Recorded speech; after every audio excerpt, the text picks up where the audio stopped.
नमस्कार भाई, प्रणाम। हम बसे पुल पे बानी।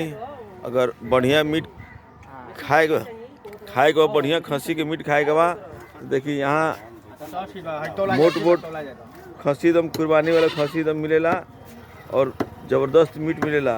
देखिए हमारे चाचा जी मीट काटत नहीं और बाजार से सस्ता दाम में यहाँ मिलेला। हाँ, सबसे प्रसिद्ध पुरान दुकान भोला कुरैशी जी के दुकान बा। बढ़िया मीट खाए खातिर यहाँ आए के पड़ी सुबह शाम। अब हमें पानी 1% मिक्स ना हुई। देख ली कितना मोट खसी भी है। मोट खसी बा, देख ली सीना देखी, चुस्ता देखी, देखिए सरबोदा देखी। हाँ,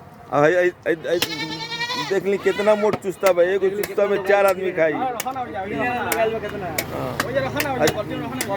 देखिए सब दुकानदार लोग के लगे, देखिए सब आदमी भीड़ लगौले बा।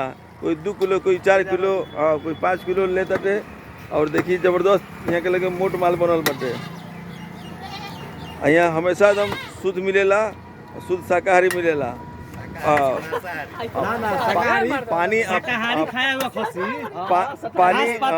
पानी मेरे वो 1% ना मिली, एकदम दाम चोखा मिली, एकदम वजन एकदम 100% गारंटी के साथ मिली, बढ़िया मिली।